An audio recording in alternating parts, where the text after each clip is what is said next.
Welcome to Mickey, Marvel, and More, Disney news, commentary, and opinion. From theme parks to Thanos and from Skywalker to Skyliner, my family and I will discuss it all. So let's go! Please stand clear of the doors. Por favor, manténganse alejado de las puertas. Hello, Mark here, and welcome to another episode of Mickey, Marvel, and More. Thanks so much for being with us here today.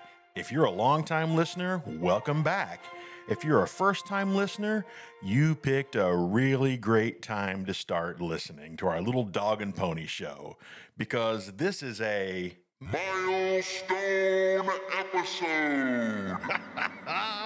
You knew I'm going to get a lot of mileage out of that. But this is a milestone episode. This is episode 25. Milestone episode. The statistic is that 90% of podcasts don't make it past their third episode. But this little podcast that could is on episode number 25. Mickey, Marvel, and More is still going strong. And to celebrate our milestone episode, I warned you that I was going to wear that one out. In today's family chat, to celebrate our 25th episode, we're going to look back at another 25th anniversary. Laura and I are going to sit down around the virtual table and look at Walt Disney World's 25th anniversary, all the way back in 1996. We're going to share some stories and post some of our own pictures from our trip during that celebration, and we're going to share a few details you might have forgotten about that celebration. I think it's going to be a really fun, nostalgic family chat. But before we get to that, how about a little news from in and around the Disneyverse? Are you Tony Stank? Yes, this is Tony Stank. You're in the right place. First up, as part of our celebration of our 25th milestone episode, our first news story is the exact same subject matter as our very first news story from the very first episode of Mickey, Marvel, and More, Daredevil Born Again. This last week, Marvel and Disney released the very first full trailer for the new Disney Plus series, Daredevil Born Again, which hits our screens on March 4th.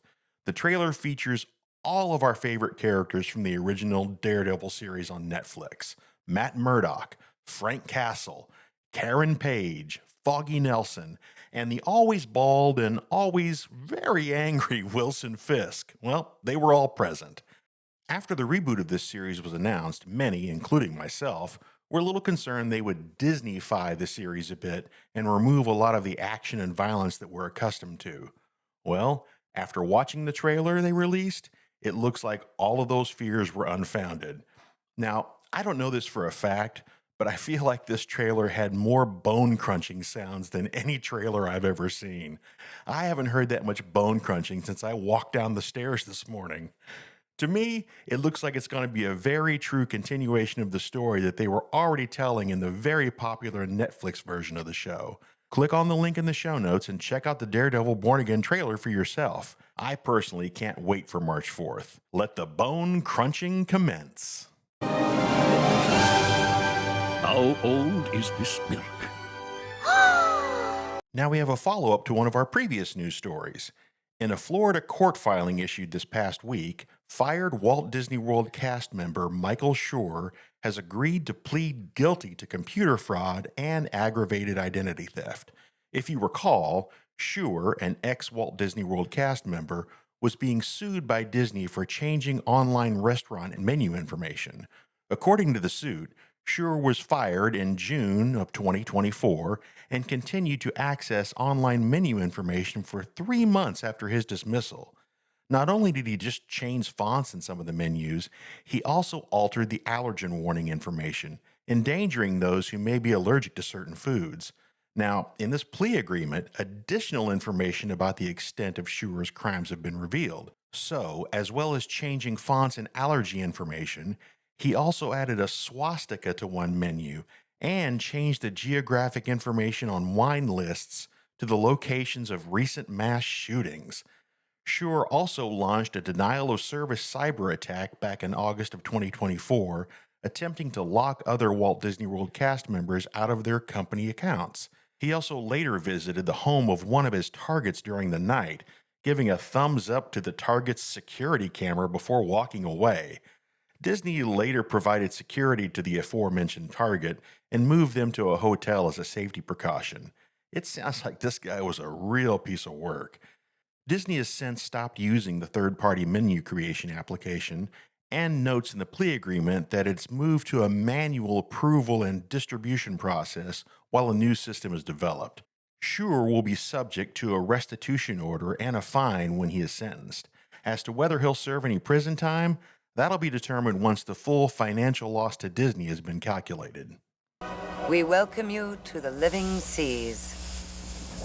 We welcome you to Seabase Alpha. Finally, in a move that surprised many, Lil Joe and Inigo, the resident manatees in the Seas Pavilion at Epcot, were removed. With no official announcement made, our manatee friends were removed, and the viewing area on the first floor was blocked by a blue curtain and a rope. And the second floor viewing area was also blocked by a rope, but you could still see inside. Little Joe had been there for years. As a matter of fact, we have a sweet little video of a 4-year-old Zach talking about Joe eating tiny, tiny food.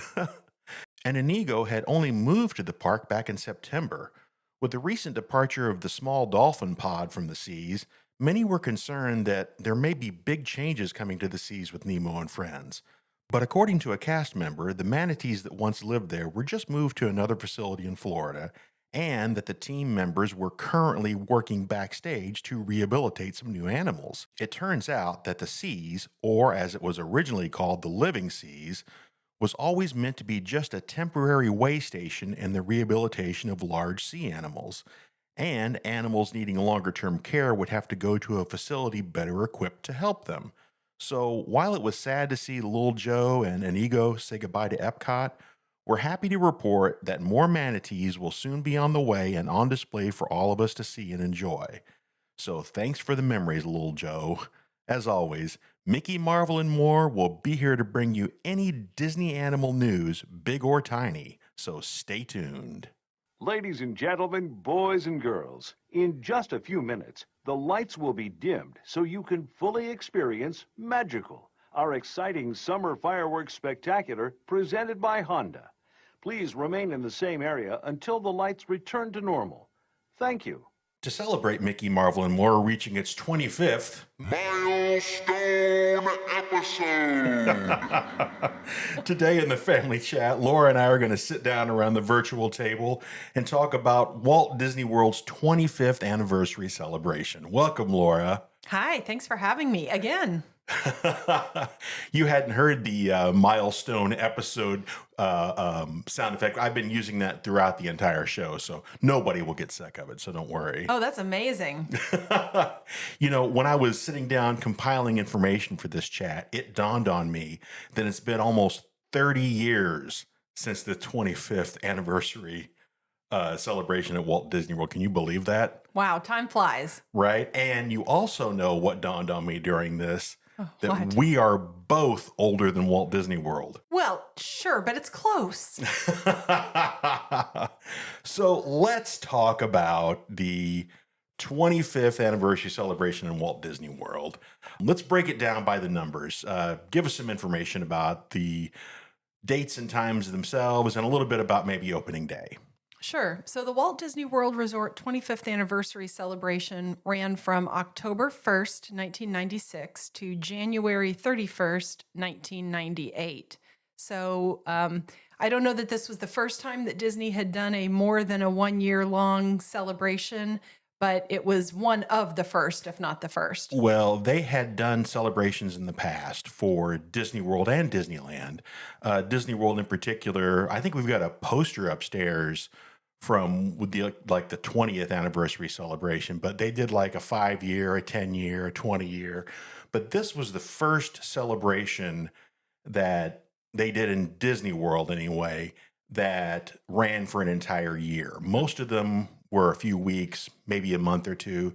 This was the first one that ran an entire year. And then as a quote unquote surprise, they extended it to 18 months at the end of it. Now, as we know, going forward, that became the standard for a lot of the celebrations. As a matter of fact, this particular celebration is really the granddaddy of all of the Walt Disney World celebrations. Yeah. It laid the groundwork for the 100 Years of Magic, the Millennial Celebration that wasn't too long after this one. It seemed like there for a while, they were doing celebrations every couple of years. Yeah. And this was also the first celebration that Disney World did that really encompassed the entire resort and not just the Magic Kingdom itself. Yes. So tell us a little bit about opening day. Yeah, well, opening day was pretty spectacular for this first of its kind celebration.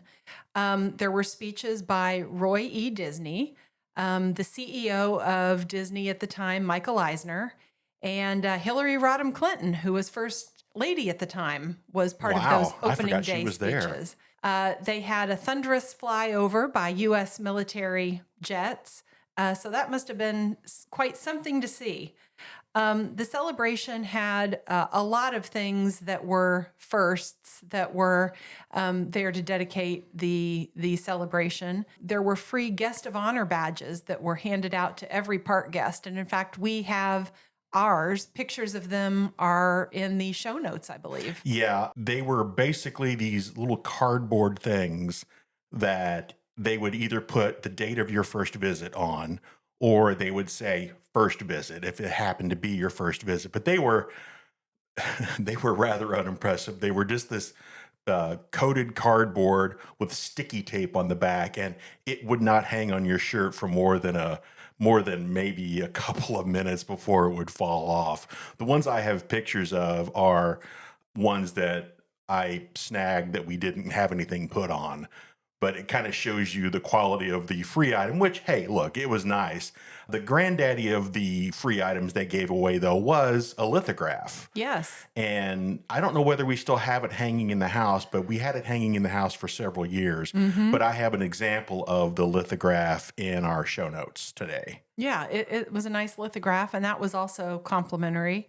There were also 25th anniversary placards and banners all around the park, just to pay special tribute to this milestone in Disney's history. Well, yeah, and they were resort-wide. It wasn't just relegated to Magic Kingdom. So the Walt Disney World Resort was formally rededicated as part of the opening day ceremonies. And in fact, the occasion was marked with a 1,076-piece marching band, which high-stepped down Main Street and played the tune 76 Trombones from the musical The Music Man. I am so surprised that they chose that with the 1,076-piece orchestra. I assume that 76 of them were trombones. I would hope so. Or they missed a golden opportunity. So I think that we are not addressing the pink elephant in the room. The highlight or low light of the celebration, depending on your perspective, was this is the first time they ever redecorated any of the park icons for anything. And this time they redecorated Cinderella's castle. That's right. They transformed Cinderella Castle into a giant pink birthday cake. Oh, when we say pink, it was pink. It was bright pink. Pepto-Bismol pink. Yes. And it was decorated with faux icing, lollipops, gumdrops. It was over the top decorated. Yeah, and some of the bits were inflatable too, like the candles and stuff. They used 430 gallons of pink paint to transform the castle. If that gives you any idea of the amount of surface area that had to be covered. The castle also had 26 candles for the 25 years that Disney had been around, the Disney World Resort, and one to grow on. One to grow on, of course. And also in the show notes are some pictures that we took while we were there. Our visit was actually in 97, but we were there during the celebration. We've got some pictures of the castle and Main Street, and I've got some video screen caps of some of the castle, and boy, I don't think they really capture the pinkness of this castle. Now, looking back on it at the time, I thought it was really, really cool that they had done this. But you got to think about people that went there for their first and only trip to Disney World. Yeah. First or only trip, and they got this castle. Yeah. So looking back on it, what do you think about this redo of the castle? I mean, I agree with you. At the time, I thought it was really neat. And I mean, just from a visual perspective, Oh, I mean, sure. it was visually very outstanding. Whether that was outstanding for the good or outstanding for the bad, I mean, it was really neat looking. But I agree with you. I mean, for those folks that was their once and only visit, I think I would have been a little bit disappointed had I not gotten to see the traditional Cinderella castle. Yeah, and what's interesting, I mean, although this was the granddaddy that kind of set the standard for all modern day Walt Disney World celebrations, this is really the last time that they completely changed the castle. They repainted it for this last celebration, but it was just changing it from gray to sort of this sort of pinkish gray hue. Yeah. It wasn't like they totally transformed the castle. No, they've not done it since. And, over at Epcot, they had for the 2000 celebration, they had the wand that said 2000, and then they changed that to Epcot, but they never really totally changed anything ever again. I think they kind of learned their lesson. Yeah. Yeah, I think so. And some other things also happened later that night on opening day, right? Yeah, just to kind of hit home how this really was a resort-wide celebration. That night, there was a big party at Disney MGM Studios, as it was called at the time. Still MGM, that's right. That's right. There was a parade down Hollywood Boulevard that featured Grand Marshal Bob Hope. Wow. Yeah, exactly. Blast from the past. And included all the stars of the day, like Michael J. Fox, John Denver, Bill Nye the Science Guy. Bill. Exactly. Kathy Lee and Frank Gifford back in happier times. Oh, man. She brought Frank with her. She brought Frank. If you could see me now. Alex Trebek, Drew Carey. Wow. Yeah. Those were all the stars of the day. I mean, that's pretty cool. Yeah, exactly. So, we've mentioned that this wasn't a celebration that was just limited to Magic Kingdom or even just to Magic Kingdom and Hollywood Studios, but it really did cover the whole resort.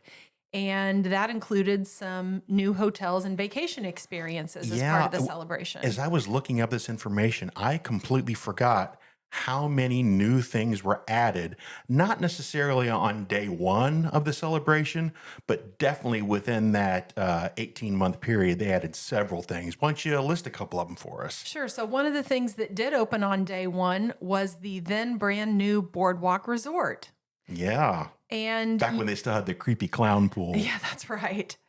One of the things that was really interesting about Boardwalk at the time, and continues to be interesting about it, is that it's not just a hotel, but you do actually have a whole boardwalk with shops and restaurants and other activities going on. So some of those opening day attractions that were at the Boardwalk Resort were the ESPN Club, the Atlantic Dance Hall, Jelly Roll's Dueling Piano Bar, Spoodles, Flying Fish Cafe, and Big River Grill. And those were some restaurants and bars that really were kind of some highlights at the resort for at least a decade after the Boardwalk Resort opened.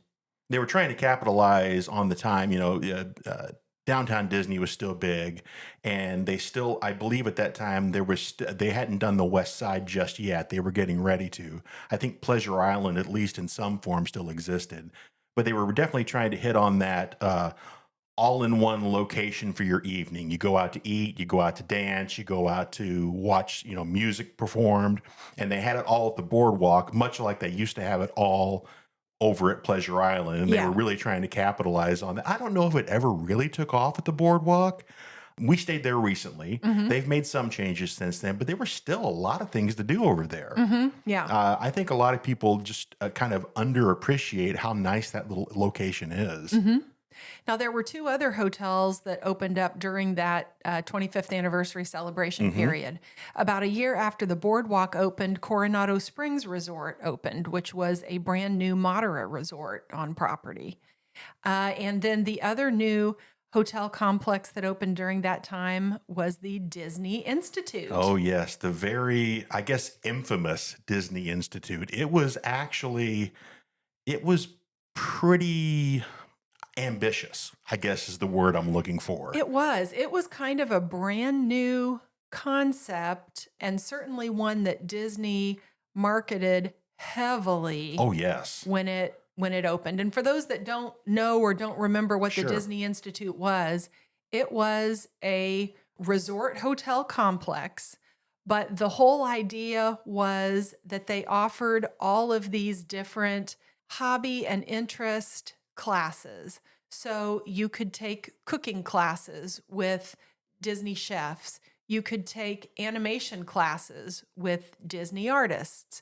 You could learn about gardening from the amazing horticulture staff at the Disney Resort. If I remember right, they had a TV studio They there did. where you could get hands-on experience with TV production. And at the time, I was working at a television station, and the last thing that appealed to me on vacation would be go on vacation and to pretend work at a television station. Exactly. And they had all kinds of sports programs where you could get some individualized coaching or training from Disney experts. So the idea was that it was kind of like, it was supposed to be an educational Right. experience. And I think the way they were trying to market it was you stay at the Disney Institute for a few days and kind of get this immersive educational experience. And then you could add on, 2 or 3 days in the parks. And they were trying to appeal, I think, to a different kind of vacation experience. They had like more than 40 programs that they offered. Yeah, it was extensive. I mean, there were a lot of things you could do: photography, animation, like you said, cooking, gardening, computers, dance, sports, television production. There was all kinds of stuff. And I think on paper, the idea seemed like it might be a good one. But basically, at the end of the day, guests weren't all that enthused about taking part in a structured environment while they were on vacation. Can you imagine if you were the poor kid who got Oh my gosh. told you were going to Disney World and then you got stuck in a cooking class? Oh my gosh, I know. And then, I can just see the kids, looking longingly over towards the thrill rides and saying, why can't we go over there and ride Space Mountain? Why am Well- I learning on vacation? Right. Well, the location of this resort was directly across from downtown Disney. Yeah. And so you could see all of the cool things going on over there. And at the time, the Planet Hollywood was all lit up. And something that we're going to cover here in a little bit, but the Rainforest Cafe's volcano was there just off in the distance. Basically, at the end of the day, they decided that people weren't all that hip about quote unquote getting educated while they were on vacation. And the Institute closed in 2003. And they eventually reimagined it into the Disney Saratoga Springs Resort and Spa, which in and of itself is a nice resort, and we've stayed there several times. Yeah. But I think that was really, really ambitious. And I just think, you know what? I think that they learned their lesson that people don't want to go to school on vacation. Right. And we just mentioned downtown Disney, and there were some major expansions there. What happened in downtown Disney during this time period? Sure. So a couple of new restaurants opened up in downtown Disney. You had the Rainforest Cafe. I didn't realize that's when that opened. I had totally forgotten about that. The big, giant, fiery volcano opened then. Yep. And the World of Disney store opened, that huge shopping complex that pretty much has any Disney souvenir you could ever want under one roof. Yeah, back in the day, that area was called the Marketplace. Yeah. So you had the Marketplace and you had Pleasure Island, and it was all called Downtown Disney. But they had a lot of Disney-themed stores at the Marketplace, but, they had a kitchen store, and they had a clothing store, they had a toy store. Christmas store. And eventually they built this huge monolith to Disney merchandise, and it's still there to this day, and it is huge. And basically, you can find almost anything you're looking for there. Another development that continues on to today is opened in the spring of 1997, the Disney World Sports Complex. I know the Wide World of Sports. We've never been over there. We've been near there, but it's the home of, gosh, endless dance and cheerleading competitions. And I don't know whether they still do spring training there for a baseball team or not, but they used to. That used to be one of the big hooks. I forget if they still do that or not, but it's a huge complex, and it's over there next to the sports resort, which is located nearby. Right. And a lot of schools would stay at the sports resort or the music resort and go there for the dance and cheerleading competitions. Yep. They have lots of amateur sports competitions there, not just dance and cheerleading, but that's probably the one that it's the most known for. Well, that's the one I think for, because I always think about that being on ESPN. Sure. And then, all of the multitude of Disney marathons and other races will do their packet pickup and do their, pre-race and post-race celebrations. Yeah, there are definitely elements of it that are there. And those are, big events unto themselves. Those are a whole other... We can save for another show. Exactly. And they also had a lot of other shows and attractions that opened up resort-wide. Wow. Give us a few of those. Sure. So one of the big headliners that was supposed to open during the celebration was Test Track. Oh, we waited for years for this thing to open. Yeah, it replaced the old World of Motion attraction in Epcot, and we were all so excited about this brand new concept, which was a ride that was unlike anything that Disney had ever done before. Oh, sure. Unfortunately, it was plagued with problems, which is also probably a topic for another show. And they had problems with the wheels and the tires and the vehicles and timing. It was scheduled to open in 97. Yeah, it didn't actually open until March 1999, which was well outside of the 25th anniversary celebration. But when they'd started construction well before the celebration began as well. Yeah. They also opened a 25th anniversary welcome center, which had all kinds of exhibits and videos about Walt Disney World history. That's where you would receive your commemorative lithograph that we had hanging on the wall for a long time. There was also a lot of other information and souvenirs that you could get there for free. It was like a little bit of a Disney World history museum. Right. I think it probably set the stage for the Walt Disney story and some of the other Disney history exhibits that they've had. Like the one they have over at Studios. Yes. One Man's Dream. Yes, that's right. Yep. That's right. There was a new parade, the Remember the Magic parade that was held. A really good parade. It was a good parade. It was in the Magic Kingdom. It was each afternoon. Of course, it had colorful floats and a catchy anniversary theme song. But one of the neat things that this parade did for the very first time is that it would stop periodically along the parade route, and there would be a little performance. Like a little mini show during the parade. This was the first parade they ever did that did that. Yep. Do a little mini performance on the float, or maybe even incorporating the performers that were around the float.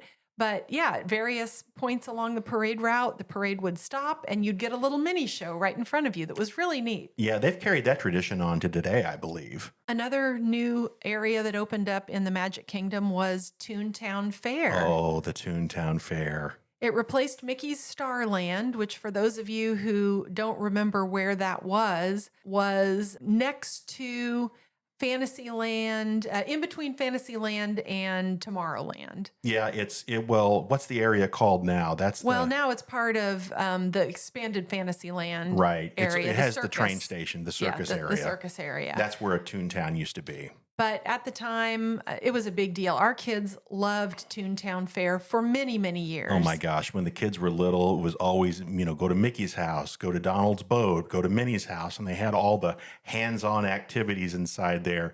And there was a little playground in the middle. And there was a nice shaded place for parents to chill out.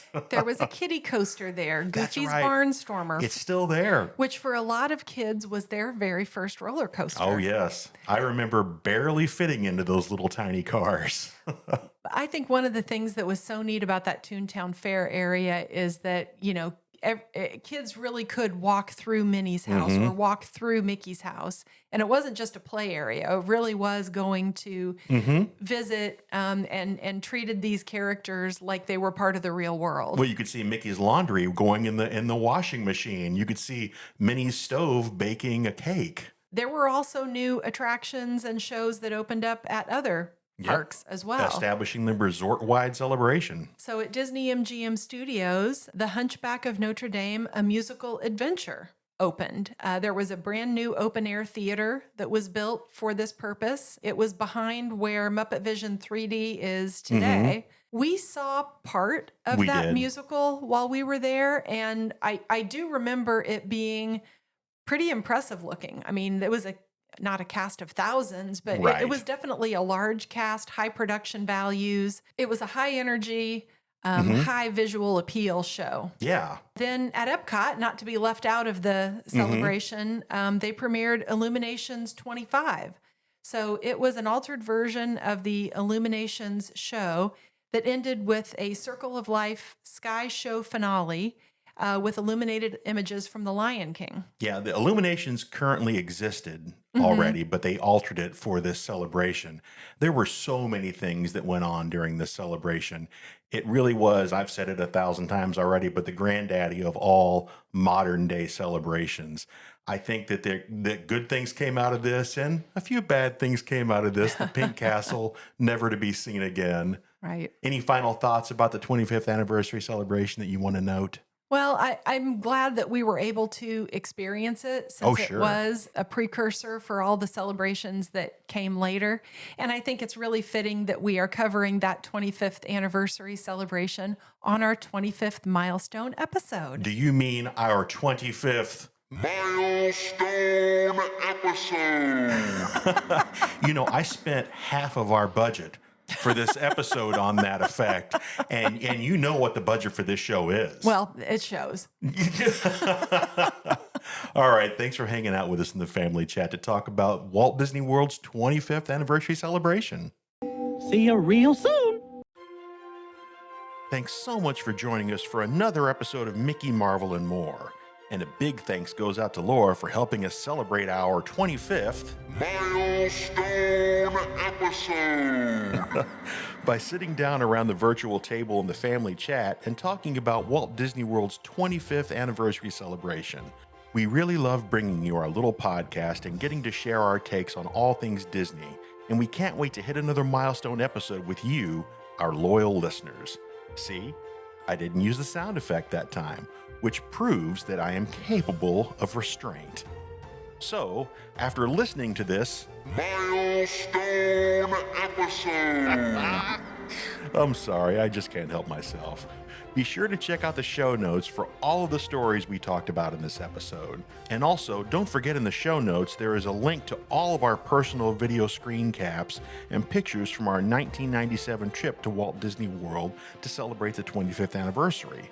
Also in that folder are some examples of the free lithograph and free badges that they were handing out. And hey, while you're there, why not click on our email link and send us some suggestions, comments, or tell us how much you love our sound effects. That email is mickeymarvelandmore, all one word, @gmail.com. As always, if you enjoyed this episode, my name is Mark, and this has been Mickey, Marvel, and More. If you didn't, my name is Cousin Orville, and there is No privacy, it's all around this place. We'll see you next time.